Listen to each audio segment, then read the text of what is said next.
As we get closer now to bushfire season, an experienced pilot has raised serious concerns about plans to build hundreds of wind turbines and transmission lines in the New South Wales region of Yass.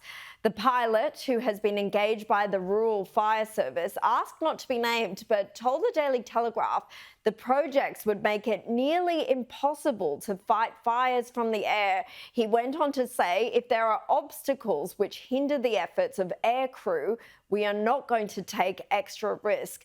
Joining me now is the environment editor at The Australian, Graham Lloyd. Graham, it's great to see you. I've heard this concern myself from farmers that I've interviewed about the renewables rollout. This does seem to be shaping up as a genuine issue and risk in areas prone to bushfires.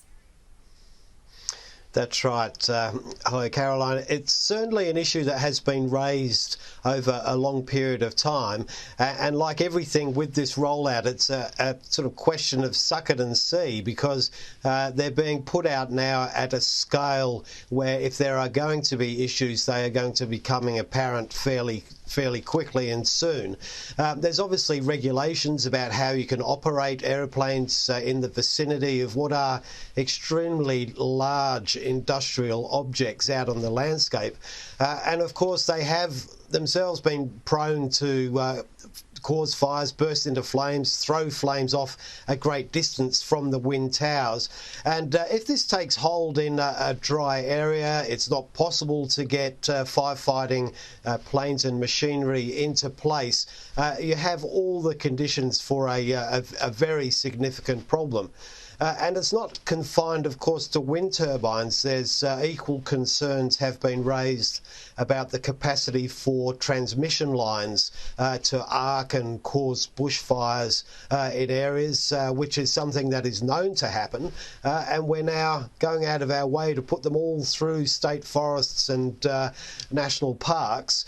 So there could be a very, very serious issue when bushfire season comes upon us. And the irony is that these wind turbines, supposed to be helping the environment, supposedly, could be contributing huge environmental damage in that process.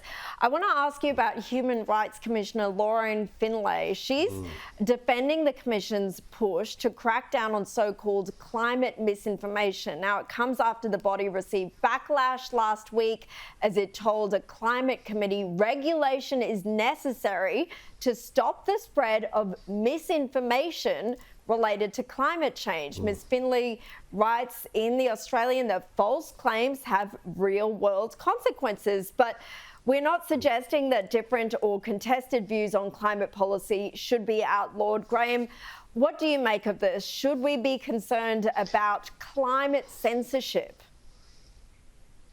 I think we should always be concerned when bureaucrats decide that they should have the power to say what is disinformation and what's real information. Of course, there's a lot of public mischief to be had in misleading people, but there's also a great strength in having open conversations and debates about all things. And I think on this issue, a measure is Chris Bowen speaking at the United Nations last week. He's saying climate denialism takes lots of new forms. One of them is saying that it's a very difficult thing to achieve, and the other is to say that it's going to cost a lot of money. Well, God forbid that they be classified as misinformation and suddenly we're not allowed to talk about anything. That would be extraordinary censorship, wouldn't it? Graham Lloyd, thank you so much for your time.